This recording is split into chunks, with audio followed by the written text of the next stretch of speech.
Our business is ran by what I call the tyranny of the urgent. Urgent things are constantly being sent to you via text, email, calls, and it's hard to have a plan when your client says, can you drop everything and come meet me at my house? I can't get the plumbing to work. Just all these random things that happen in the real estate agent's life. And so setting an intention for what you want your year to look like, and then you break that stretch goal of a year down to monthly goals. I think this is the big disconnect with goal setting in our industry is we throw out random numbers.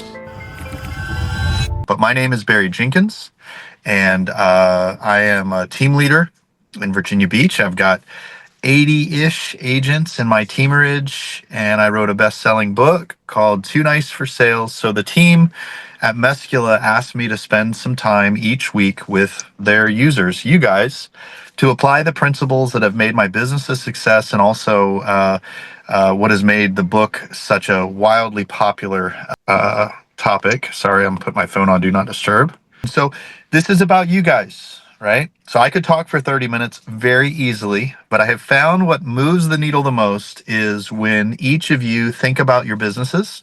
So I'm asking you to do that right now. What's working? What isn't?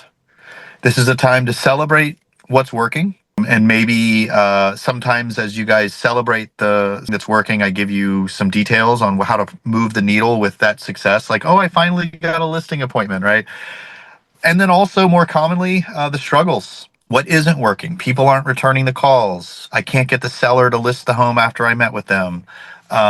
Different topics that we'll go deep on. So let me pause for a second. Does anybody have any wins or any struggles in their business right now that they'd like to kick off and for us to talk about? Did you say something, Edward? Shit. I didn't realize I was on mute. I was reading something else. Sorry. No, you're all right, buddy. You're all right. I heard a noise, so I figured I would ask. So, yeah, when we're talking about your businesses, what's working right now, what isn't? It's the new year, so hopefully you have some plans in place on the way that you're going to approach it. So at any point, you guys raise your hands, but I'm going to share with you guys what I've been sharing with my team this week, and that is setting intention. Our business is ran by what I call the tyranny of the urgent. Things are constantly being sent to you via text, email, calls, and it's hard to have a plan when your client says, can you drop everything and come meet me at my house? I can't get the plumbing to work. Just all these random things that happen in the real estate agent's life. And so setting an intention for what you want your year to look like, and then you break that stretch goal of a year down to monthly goals. I think this is the big disconnect with goal setting in our industry is we throw out random numbers like, yeah, I want to do 10 million this year. I did 5 last year, so this year I'm going to do 10 million. And everybody's like, yeah, that's awesome. Okay, good job. But what you want to do is you want to take that, let's make my math simple, your $12 million goal, and you want to divide it over 12 months. If you don't have any closings this month, you want to divide 12 million out of 11 months. So let's assume, to make my math simple, you have 1 million closing this month. So the question you have to ask yourself is, how am I going to do $1 million each month in production? And so then instead of looking at this large 12 million volume number for the course of a year, you break down every month.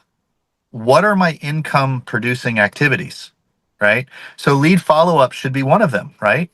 Talking to your Meskula leads should be something that you should be doing each week, each month at least, depending on the homeowner's circumstances. And I have found that setting a goal, first of all, the first problem with setting a goal is we don't break that goal down into monthly metrics. The second big disconnect with setting goals is we have very specific daily duties that we feel like we need to be doing, or maybe weekly duties that we need to be doing to reach that $1 million stretch goal.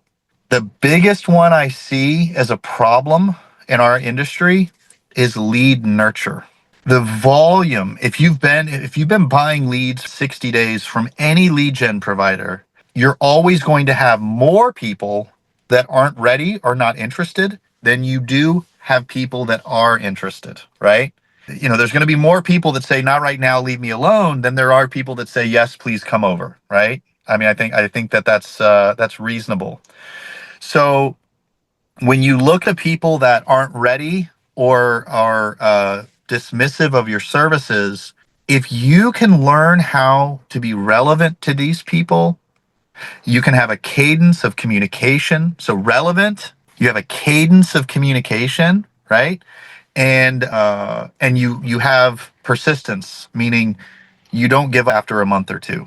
If you can do those three things, right? If you can be relevant, you can have a consistent cadence, and you don't give up, you're going to sell more houses with the people that are already in your database. And our culture is consumed with new. Like we want new. And yes, new leads is right.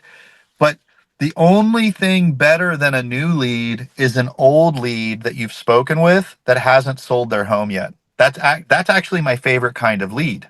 When I talk to you guys about the biggest need in the industry, in my opinion, is lead nurture. Would you guys give yourself a thumbs up on your lead nurture process or a thumbs down? You can either use the cool emojis or you can use the old fashioned hand. So I've got one honest opinion. I've got a peace sign. I've got a mid. That's what my teenager says. That means like average, just so if you don't have teenagers, you don't. So is it Giselle?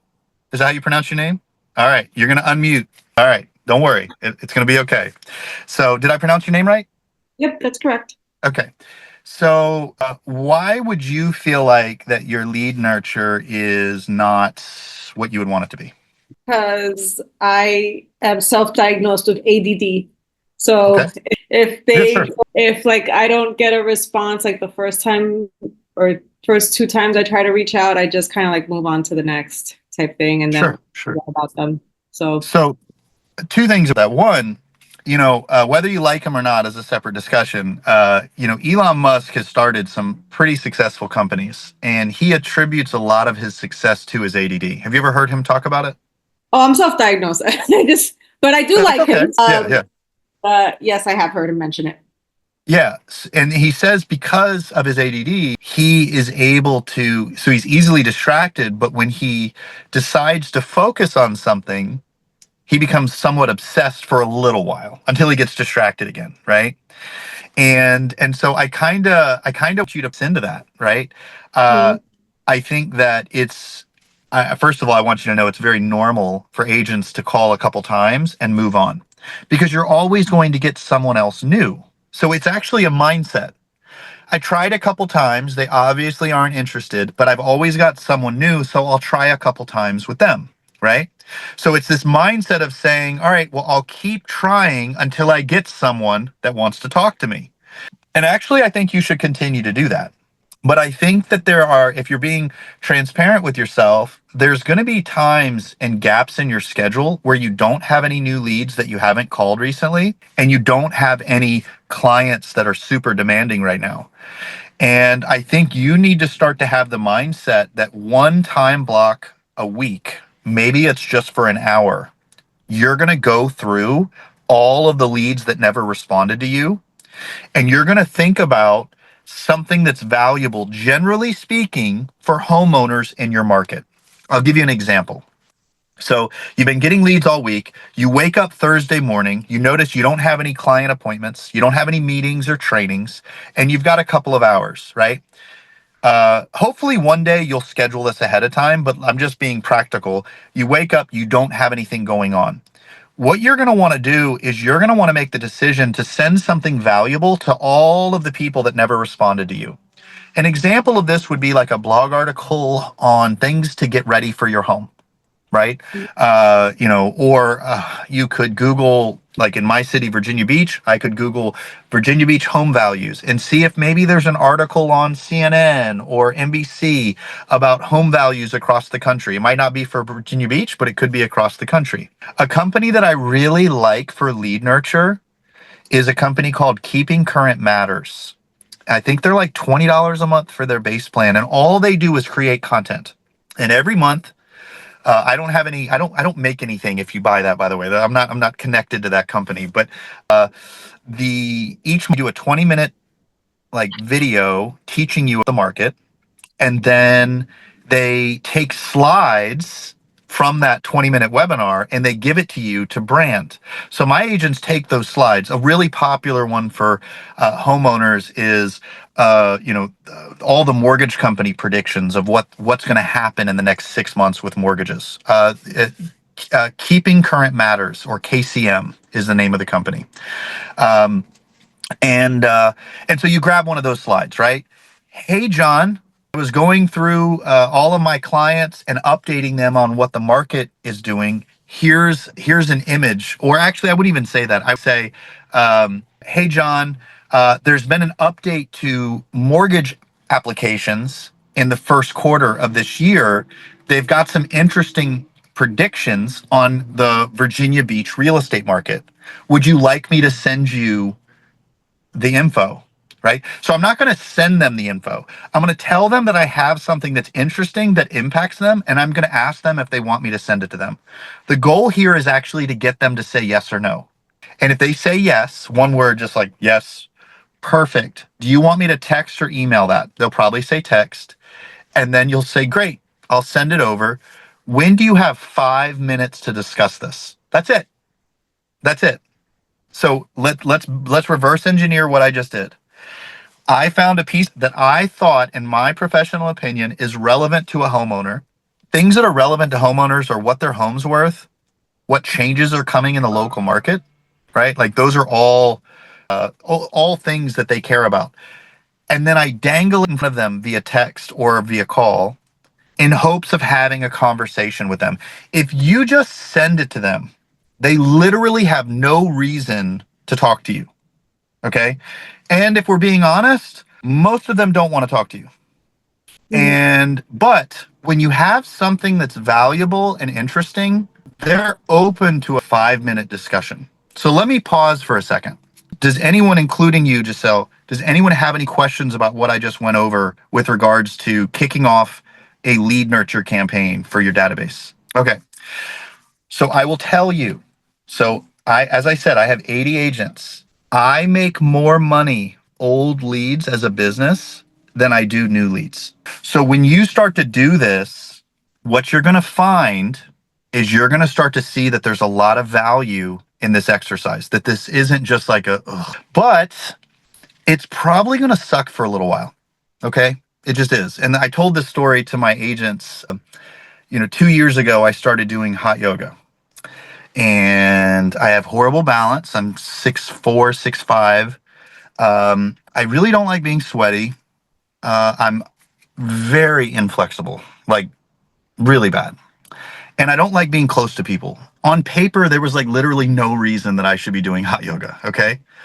And for about 90 days, I kind of rolled around like a fat baby whale. And I sometimes would look around me and feel very insecure because, these people are doing handstands and like all this crazy stuff. And here I am like doing something new. 2 years later, it doesn't suck anymore. I've done it I've done like 100 and some odd sessions, and I'm very, I'm flexible now. I'm used to the sweat. I still don't like being close to people, but I'm over it. And I realized during that period of my life that we just give up when it sucks. That's like the problem. And so with lead nurture, I just think you need to mentally tell yourself, okay, I'm going to do this. Each week, I'm going to try to contact all of these people, and I'm just going to acknowledge that most of them are not going to respond at first. The ones that do, I'm going to get them on the phone, and I'm not going to know what to say, and I'm going to be nervous and embarrassed and frustrated. Can we just all accept the fact that it's probably going to suck at first? Okay. What I'm trying to do is get ahead of that feeling of shame, embarrassment, and guilt that keeps us from pressing through to that next phase, right? So now when I see an old guy like me doing yoga and they're rolling around like a fat baby whale, you know what I do? I'm like, hey man, I just want you to know, I know it sucks. You're doing a great job. I used to struggle with it. Now, like, because I know that they're gonna probably quit. They're probably like, I'm never doing this again. This is an absolute disaster. I really want you guys in the month of January, kicking off this new year, I want you to look at the Meskula leads that you've already purchased as the fact that the data is really clear. There are people that you have in your database that are going to sell their home in the next 3 to 6 months, and you have to find them. And you just can't give up while it sucks. You just have to acknowledge it. And now I'm making parallels with hot yoga because it's just such a distinct comparison. Now, when it gets hard and my heart rate's 155, 160 beats a minute, I take a deep breath and I'm like, this is why I'm here. And when you get yelled at, why won't you people leave me alone? When you get 2 wrong numbers in a row, when you get, I'm not moving anymore, take me off your list. You just need to accept the fact that that's part of your business. And this is why people quit. This is why people don't call leads right now with them yelling at me. And then what's going to happen? I guarantee you guys, if you make a space of 1 to 2 hours a week for the next 4 weeks for the month of January, I guarantee you there are going to be people that come on this Friday session and they say to you, or they're going to say, hey, Barry, I did what you said and I just got a listing appointment. We're all going to go, oh my gosh, that's so amazing. Wow. Right. Like we're all going to celebrate it, right? Because you got one. The problem is most of us aren't going to press through the part that sucks. So for you, Giselle, what I tell my agents is, if you can, I don't know if you use like Google Calendar at all. Like if somebody says, can you come over at 2:00 on Sunday to preview the property with me? How would you remind yourself that you need to go at 2:00 to meet that client? Like what do you write it in a notebook? Do you put it in your phone? What do you do for that, for when you have a client appointment? I definitely put it on my phone, and I have a nice calendar in my refrigerator that keeps me on track with things so I don't forget. Okay. So what I think you should do is I think you should look at your next week and pick a 1-hour time slot and label it lead nurture. Now, when agents do this, let's say you pick, I would either pick like early-ish morning or evening. So I would pick 8 to 9 a.m., but you're in Austin, might be better to do 6 to 7. Austin's one of my favorite cities in the country, but so 6 to 7 maybe. And inevitably, you're going to have a client say, hey, can we go look at homes Thursday night at 6:00? I would always say yes. And so I'm not telling you to tell the client no when they're trying to look at the home during your time block for prospecting. But what I want to challenge you with is I want you to say, I can make that work. I can make 6:00 work. I do have something personal, a personal appointment at 6:00 that I can move. It's no problem. But I figured I would ask, could you make 7:15 work or 7:00 work? If they say no, cancel your lead nurture follow-up time, right? At least make an effort to fight for that appointment. Prioritize it in your schedule enough to at least ask if they can do another time. Very rarely do my agents have a client say no.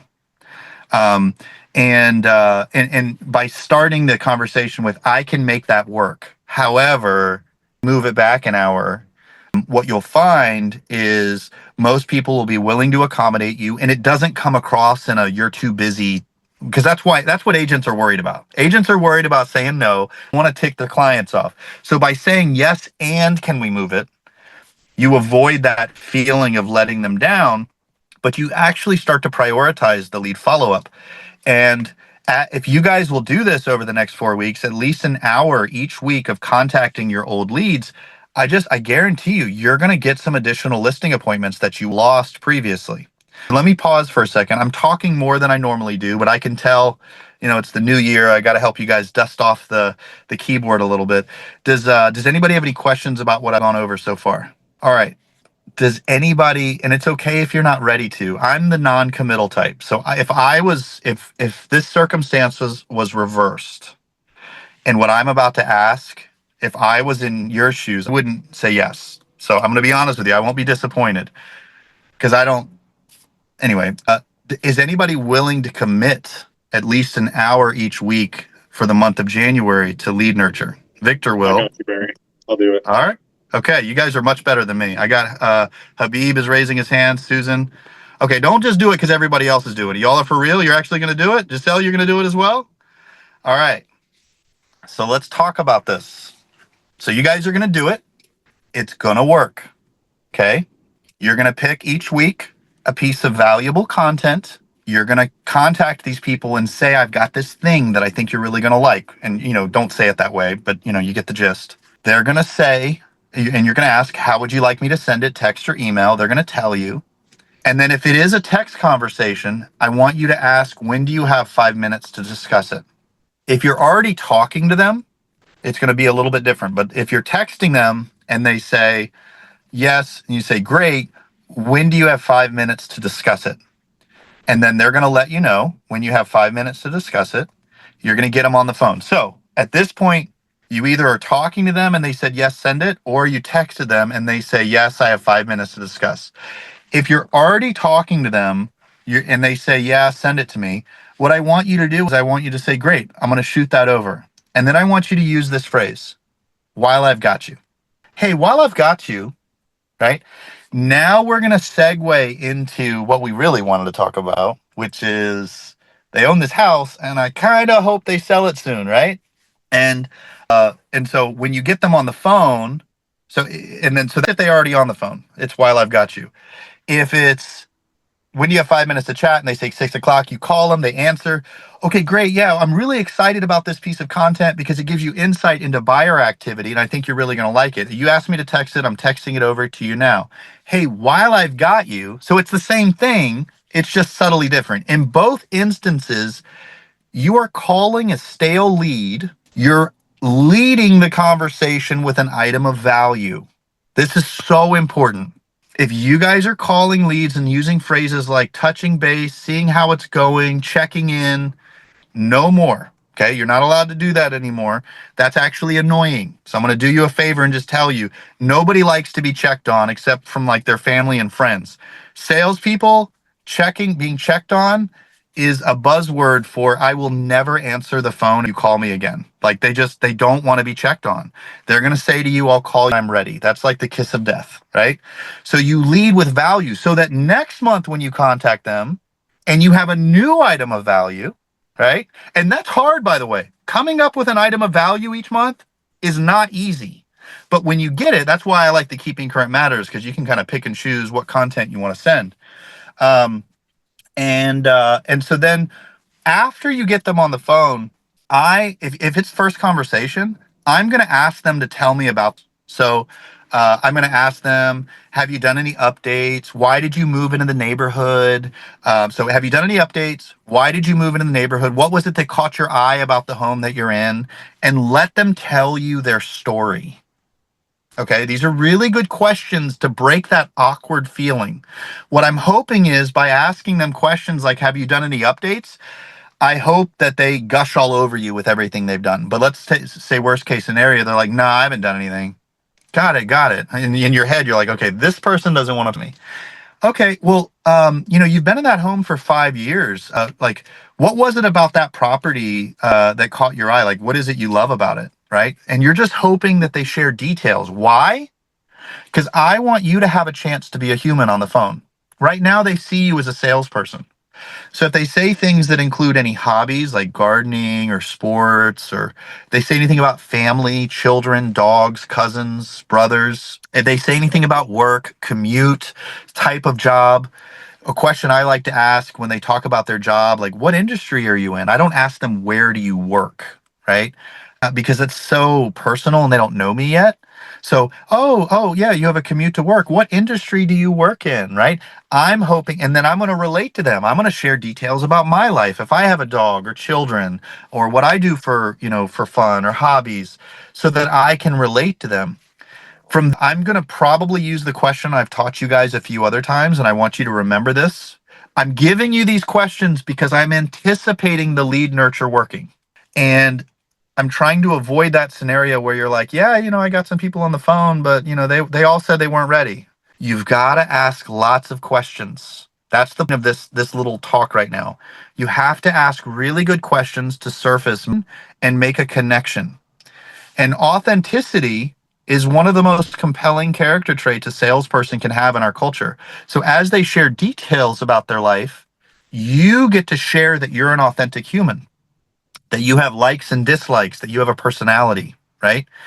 And you're looking to make genuine connection with them. And then the question that I like to ask at some point in the conversation after I've built some rapport is I say something like, I'm sure you're not ready to sell anytime soon, but out of curiosity, would you be open to receiving an offer on the property if the price was right?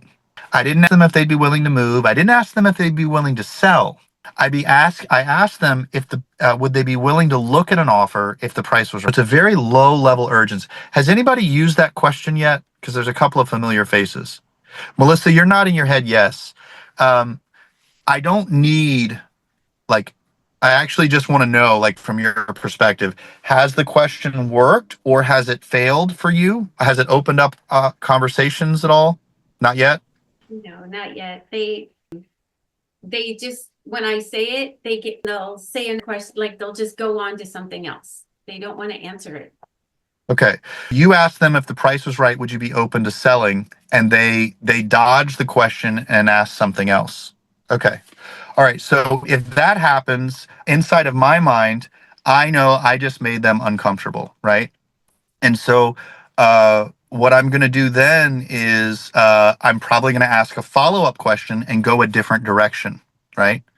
I'm going to try to ask them about, have they considered, whenever you decide to move, are you going to stay local or are you going to relocate?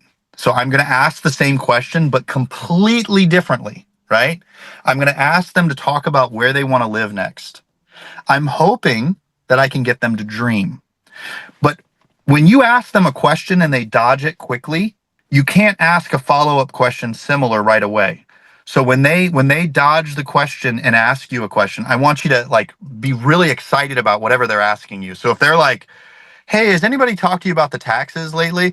Like, I want you to be super excited about whatever they're asking you. Oh yeah, the taxes are great. Everything's great. Like, I mean, I just want you to be really excited about whatever they're asking you. And from there, I want you to do that follow-up of, when you do move, are you going to stay local or are you going to be relocating? And they're either going to say to you, I'm not moving, or they're going to tell you where they want to go. Now, if they say they're not moving, then just put them on like a long-term drip, that's fine. The goal is not to push anybody into selling. The goal is just to connect with them. Does that make sense, Melissa? Does it give you kind of another option? Great. So the moral of the story here is two things I want you guys to take away as we're at the end of this session. One, I want you to time block each week. A lot of you raised your hand, so I will be checking with you. Don't not show up if you didn't do it, okay? It's okay if next week you come on and you're like, hey, I didn't do it. I won't be mad at you, okay? So one, you're going to time block. Two, you're going to find a valuable piece of content and send it to people in hopes of having a conversation. When you get them on the phone, after you go over the content, step three is, while I've got you, and you're going to ask them some questions about their home. One of two questions I would recommend you use. One would be, if the price was right, would you be open to receiving an offer? The other, if you're not comfortable with that question, is, do you know whenever you do decide to move, would you stay local or would you relocate into another city in America, right? So that's the play, all right? I guarantee if you do this enough, you guys are going to find clients. This isn't like a maybe, okay? I've been an agent since I was 18. I'm 44. It's 26 years. I've been doing this a long time. I guarantee you this is going to work, but I need you to push through the part that sucks, because it's going to suck at first. And you're going to think you're silly and you're making a mistake. And I just want to normalize that for you. If you get, 1 or 2 out of 20 conversations, for my team, that's a success. So every time they have 20 conversations, they typically keep 1 to 2 clients. So that's the goal, all right? Is try to talk to 20 people and capture 2. You will have incredible ROI. Any questions before I let you go? All right. Have a fantastic week, guys. Thanks so much.